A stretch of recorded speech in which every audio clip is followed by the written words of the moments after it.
L'association des veuves de Douala 5e a une fois de plus honoré ce rendez-vous qui leur est consacré par la planète tout entière. Des retrouvailles articulées entre une causerie éducative axée sur les droits, l'autonomisation et le rôle citoyen et patriotique des veuves, des séances de témoignages devant un public médusé face au triste récit des intervenantes, mais également des scènes de détente.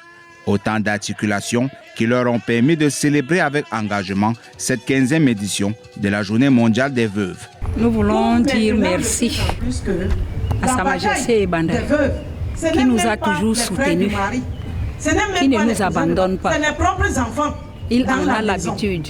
Le 8 mars, il donne des tissus, il donne à manger. Le 23 juin, parfois c'est le 22 juin, même s'il est en Europe, il pense que les mbombo doivent manger, les mbombo doivent se réjouir. Tout ce que nous disons à Dieu, c'est qu'il soit continuellement béni. Les portes qui étaient fermées pour le maire Ebanda, que ces portes-là soient ouvertes pour qu'il continue à gérer les veuves. Parce que la Bible dit mieux vaut ne pas faire de vœux que d'en faire pour ne pas le voir s'accomplir. Comme il a fait ce vœu, nous savons que Dieu va continuer à lui donner les moyens pour pouvoir en arriver jusqu'au bout. Amplifier la voix des veuves en faveur de la paix et du développement, une responsabilité pour les familles et les communautés. C'est le thème officiel de cette célébration. En bonne place, le parrain de l'association, Sa Majesté Gustave Ebanda, qui leur a gratifié cette fois encore de nombreux dons. Il y a toute une panoplie de formations qui sont prévues en 2026.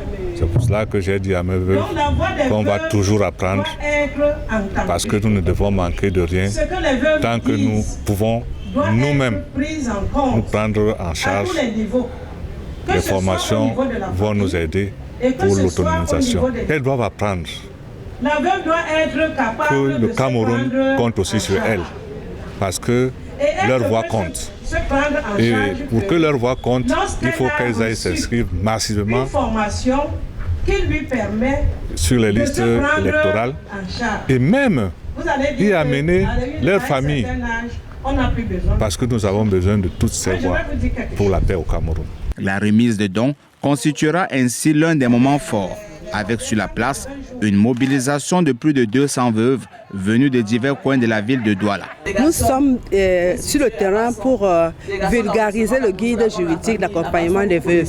Parce que dans ce guide juridique, il y a tout ce qu'il faut comme loi. Comme tous les droits des veuves sont inscrits là-dedans. C'est pour ça que nous allons d'arrondissement à arrondissement, association par association, pour vulgariser les droits des veuves. Il y a beaucoup de difficultés même parce que vous savez que les veuves, pour la plupart, sont vulnérables. Elles sont vulnérables et nous n'avons pas les moyens suffisants pour les accompagner. Les moyens financiers, par exemple, pour les accompagner. Également, ceux qui vivent des situations difficiles et qui n'ont pas le courage de dénoncer, comme des violences, comme les viols, par exemple, qui ne peuvent pas dénoncer, c'est un frein à notre travail sur le terrain. En ce qui concerne les difficultés des veuves, le thème est d'ailleurs très interpellatif cette année, en ce sens où il responsabilise les familles, qui sont les premières bourreaux et tortionnaires des veuves. Nous avons l'habitude de voir des familles spoliées, chasser des veuves des maisons. L'État est conscient de tout ceci et c'est pour ça qu'il s'est engagé, au travers de plusieurs textes de loi, à protéger la veuve. Et c'est pourquoi également nous interpellons les veuves afin qu'elles assistent de plus en plus à ce type de causerie éducative, parce qu'elles ne sont pas pour la plupart des temps conscientes et au courant de leurs droits.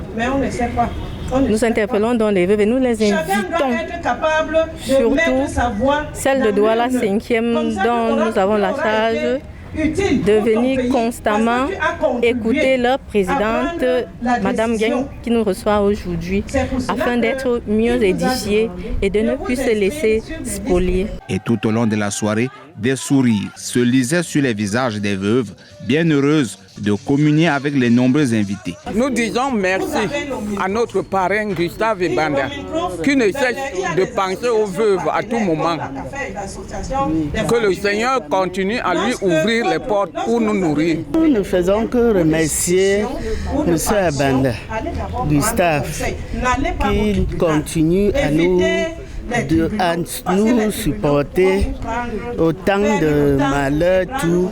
Il est toujours là avec nous. Donc nous allons continuer à lui remercier et dire que le Seigneur va continuer à lui bénir et qu'il continue à regarder les veuves comme nous là. Exit donc la 15e édition de la Journée mondiale des veuves, des dames désormais plus aguerries pour affronter leur quotidien.